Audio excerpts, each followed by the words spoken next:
जय हिंद प्यारे साथियों। कैसे हो आप सब? बिल्कुल मस्त होंगे। You victor classes YouTube channel पर आप सभी का बहुत बहुत स्वागत है। आज के इस वीडियो में हम बात करने वाले हैं नेट या बीएड। ग्रेजुएशन कंप्लीट करने के बाद हमें नेट की तैयारी करना चाहिए या फिर हमें बीएड करना चाहिए। इन दोनों को लेकर आप भी कंफ्यूज हो रहे होंगे कि यार अब हम बीएड करें या फिर हम नेट की तैयारी करें। तो इस वीडियो में मैं आपका एक बहुत ही शानदार तरीके से जो ये कंफ्यूजन है ना, इसको क्लियर करने की पूरी कोशिश करूंगा। मेरा नाम अजय शर्मा है। ज्योग्राफी से मेरा लगातार 3 बार जेआरएफ क्वालिफाई है। पिछले 3 साल से मैं यहाँ पर पढ़ाने का काम कर रहा हूँ। इसके अलावा फिलहाल में मेरी 2 बुक हैं जो मार्केट में बिल्कुल प्रॉपर वे में चल रही हैं। मेरी पीएचडी चल रही है एक जेजेटीयू यूनिवर्सिटी है वहाँ से। तो आज मैं आपका ये जो कन्फ्यूजन है कि हमें ग्रेजुएशन के बाद नेट की तैयारी करनी चाहिए या हमें बीएड करना चाहिए, इसको मैं क्लियर करने वाला हूँ। जैसे आपका ग्रेजुएशन कंप्लीट होता है उसके बाद में आपको डिसीजन लेना होता है कि हमें अब कौन से सेक्टर की ओर जाना चाहिए, हमें अपना जो फ्यूचर वो कौन से सेक्टर में बनाना चाहिए। जब आप सोचते हो कि यार अब हमें टीचर बनना है, हमें अपना जो फ्यूचर है वो टीचिंग लाइन में देना है, मतलब हमें एक बहुत बेहतरीन टीचर बनना है। तो जब आप टीचर बनने का मंसूबा बनाते हो, आपने टारगेट ले लिया कि अब हमें टीचर बनना है, तो आप बाकी के जितने भी सेक्टर हैं, जैसे पुलिस का सेक्टर हुआ, सिविल सर्विस का सेक्टर हुआ या फिर पटवारी वगैरह इनका सेक्टर हुआ, इन सभी को आप स्किप कर देते हैं और टीचर बनने की दौड़ में लग जाते हैं। जब आप फिक्स करते हो कि यार अब हमें टीचर बनना है, तो फिर आपके सामने 2 ऑप्शन दिखाई देते हैं, जिसमें एक ऑप्शन होता है पहले बीएड करने का, दूसरा ऑप्शन होता है पहले नेट करने का। आप कंफ्यूज होते हो कि यार पहले मैं बीएड करूं या फिर पहले मैं नेट क्वालिफाई करूं। इन दोनों के बारे में मैं आपको बताने वाला हूं। बीएड क्वालिफाई करके आप स्कूल लेवल पर टीचर बन सकते हैं, जैसे पीआरटी टीचर बन गए, टीजीटी टीचर बन गई। नेट क्वालिफाई करके आप पीएचडी कर सकते हैं या फिर असिस्टेंट प्रोफेसर बन सकते हैं। इसके अलावा मैं इन तीनों के बारे में डिटेल से बताता हूं। देखो, यदि आप स्कूल लेवल पर टीचर बनना चाहते हो, जैसे टीजीटी टीचर बनना चाहते हो, पीआरटी टीचर बनना चाहते हो या पीजीटी टीचर बनना चाहते हो, तो इसके लिए बीएड का होना कंपलसरी है। और यदि आप हायर एजुकेशन में असिस्टेंट प्रोफेसर बनना चाहते हो, एसोसिएट प्रोफेसर बनना चाहते हो, प्रोफेसर बनना चाहते हो या फिर पीएचडी करना चाहते हो, तो इसके लिए नेट होना कंपलसरी है। विदाउट नेट के आप असिस्टेंट प्रोफेसर नहीं बन सकते और विदाउट बीएड के आप टीजीटी, पीजीटी और पीआरटी टीचर नहीं बन सकते। बीएड क्वालिफाई करके ग्रेजुएशन तो आपने कंप्लीट कर ही लिया है। बीएड क्वालिफाई करके आप पीआरटी टीचर और टीजीटी टीचर बन सकते हैं। यदि आपने मास्टर डिग्री और बीएड कर लिया है तो अब आप टीजीटी टीचर भी बन सकते हैं, पीआरटी टीचर भी बन सकते हैं और पीजीटी टीचर भी बन सकते हैं। और यदि आपने मास्टर डिग्री कर लिया है तो आप नेट जेआरएफ का एग्जाम देकर नेट जेआरएफ क्वालिफाई कर सकते हैं। नेट जेआरएफ क्वालिफाई करके आप पीएचडी कर सकते हैं या फिर असिस्टेंट प्रोफेसर बन सकते हैं। तो ये थे तीनों के बारे में कि बीएड करके आप क्या कर सकते हो, मास्टर प्लस बीएड करके आप क्या कर सकते हो और सिंगल मास्टर करके आप क्या कर सकते हो।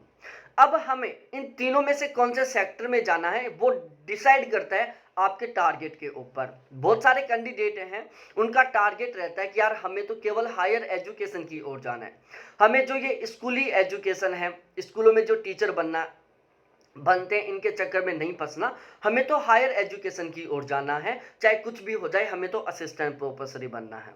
तो उनका तो टारगेट फिक्स हो गया कि उनको क्या करना चाहिए, मास्टर डिग्री करके और मास्टर डिग्री के साथ में जबरदस्त तरीके से नेट जेआरएफ की तैयारी करके जेआरएफ क्वालिफाई करके पीएचडी करना चाहिए और फिर असिस्टेंट प्रोफेसर बनना चाहिए।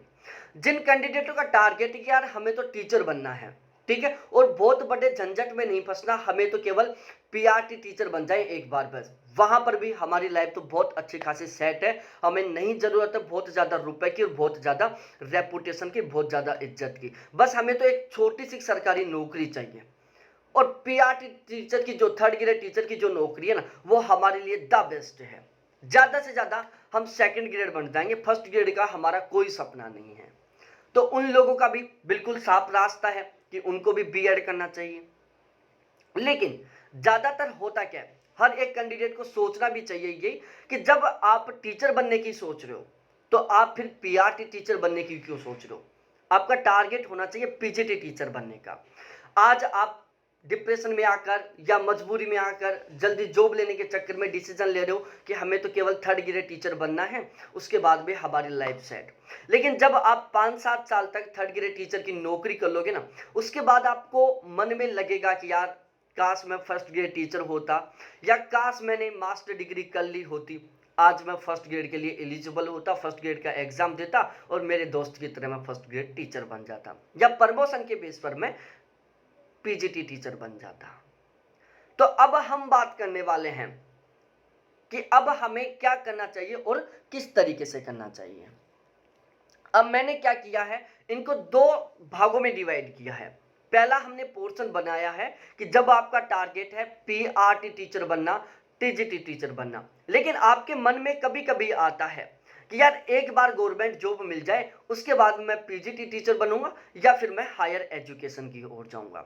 और ऑलमोस्ट हर एक कैंडिडेट का यही सपना होता है कि एक बार गवर्नमेंट जॉब मिल जाए फिर तो हम असिस्टेंट प्रोफेसर के लिए ही तैयारी करेंगे, पीजीटी के लिए ही तैयारी करेंगे। दूसरा ऑप्शन है कि हमें डायरेक्टली हायर एजुकेशन में जाना है, हमें पीजीटी टीचर भी नहीं बनना है, ठीक है, सॉरी, हमें हायर एजुकेशन की ओर जाना है। जैसे हमें पीजीटी टीचर बनना है, नेट क्वालिफाई करना है, पीएचडी क्वालिफाई करना है या असिस्टेंट प्रोफेसर बनना है। यहां पर मैं आपको बताने वाला हूं एक बहुत ही शानदार वाले ऑप्शन के बारे में। देखो लाइफ में क्या होता है, हमें एक साइड का ऑप्शन बनाकर रखना चाहिए। सपोज दैट आपका आज टारगेट है कि आपको केवल हायर एजुकेशन की ओर जाना है, जेआरएफ क्वालिफाई करना है और असिस्टेंट प्रोफेसर बनना है। आपने मास्टर डिग्री की, आपने बीएड को स्किप कर दिया, मास्टर डिग्री के साथ ही आपने जबरदस्त तरीके से नेट जेआरएफ की तैयारी की और आपने जेआरएफ क्वालिफाई कर लिया, आपने किसी यूनिवर्सिटी से पीएचडी कर लिया, आपको 30-35 लाख की जो भी फेलोशिप मिलती है वो फेलोशिप मिल गई। उसके बाद में आपने सोचा कि अब हम पीएचडी कर लिए, अब हम असिस्टेंट प्रोफेसर बनेंगे। लेकिन असिस्टेंट प्रोफेसर की जो वैकेंसी है वो बिल्कुल नाम मात्र आती हैं, जैसे 20-30 सीटों में आती हैं, सब्जेक्ट वाइज तो 10-12 ही आती हैं। बहुत मतलब कभी कभी होता है कि 100 सीट आती हैं सब्जेक्ट वाइज, बाकी जो असिस्टेंट प्रोफेसर की वैकेंसी है बहुत कम कम आती हैं। फिर आपके मन में आता है यार मैंने लाइफ में गलत डिसीजन ले लिया, शायद मैंने पीएचडी भी कर लिया, अब मैं असिस्टेंट प्रोफेसर बनना चाह रहा हूँ, वैकेंसियाँ नहीं आ रही हैं, वैकेंसियाँ आ भी रही हैं तो हमारा नंबर नहीं आ रहा है। फिर आपके दोस्त, आपके परिवार वाले आपको ताना देना शुरू कर देंगे कि हमने तो पहले बोला था कि बीएड भी कर ले, आज तेरी बीएड होती तो आज तू 100% स्कूल लेक्चरर होता, बहुत गजब की नौकरी है। और रियलिटी में स्कूल लेक्चर की बहुत अच्छी नौकरी होती है, तो बाद में हमें पछतावा होता है। तो यहाँ पर मैं आपको ऐसे शानदार वाले ऑप्शन के बारे में बताने वाला हूं। आज आपका टारगेट चाहे कुछ भी हो, लेकिन मैं गारंटी के साथ कह रहा हूं यदि आप इस ऑप्शन को फॉलो करते हो ना, लाइफ में कभी भी नहीं पछताओगे। और जिस दिन आपका जो टारगेट बनेगा उसी दिन आप उस टारगेट के लिए एलिजिबल होंगे। सपोज दैट आप हायर आज का टारगेट है कि मेरे को असिस्टेंट प्रोफेसर ही बनना है, हायर एजुकेशन की ओर ही जाना है, ठीक है, आपकी एज 28 साल हो गई, 29 साल हो गई पीएचडी कंप्लीट करते करते। 29 साल की एज में आपका टारगेट बना कि यार अब असिस्टेंट प्रोफेसर की वैकेंसियां कम आती है, अब हमें तुरंत स्कूल लेक्चर बन जाना चाहिए। जैसे स्कूल लेक्चर की वैकेंसी आई, फॉर्म फिलअप किया, तुरंत स्कूल लेक्चर बन गए। आज आपका टारगेट है कि यार मेरे को तो थर्ड ग्रेड टीचर ही बनना है। जैसे थर्ड ग्रेड टीचर बने, मन में लालसा पैदा हुई कि यार अब तो थर्ड ग्रेड नहीं, अब तो हमें नेट जेआरएफ की तैयारी करके और हमें असिस्टेंट प्रोफेसर बनना चाहिए, तुरंत आप नेट जेआरएफ के लिए एलिजिबल हो जाओ। तो मैं यहाँ पर आपको एक बहुत ही शानदार वाले ऑप्शन के बारे में बता रहा हूँ। देखो पहले क्या होता था, यूजीसी ने रूल कर रखा था कि जो डिस्टेंस की जो डिग्रियां होती थी, डिस्टेंस की जो डिग्रियां होती थी या जो ओपन बोर्ड की जो डिग्रियां होती थी ना, वो बहुत ज़्यादा वैलिड नहीं होती थी। बहुत सारे बोर्ड थे जो डिस्टेंस एजुकेशन से ली हुई डिग्रियों को रिजेक्ट कर देते थे।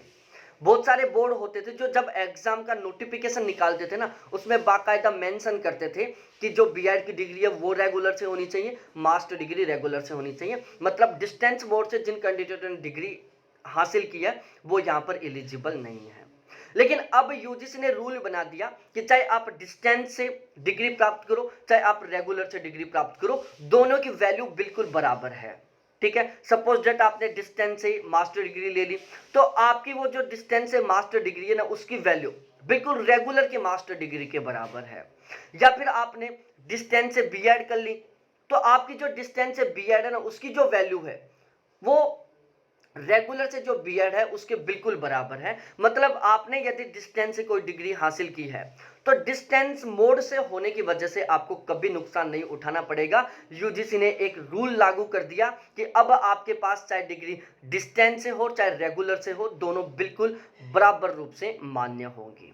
तो अब ये आपके पास में ऑप्शन आ गया कि अब आप कोई भी डिग्री डिस्टेंस से भी ले सकते हो और वो आपकी 100% तरीके से मान्य भी रहेगी।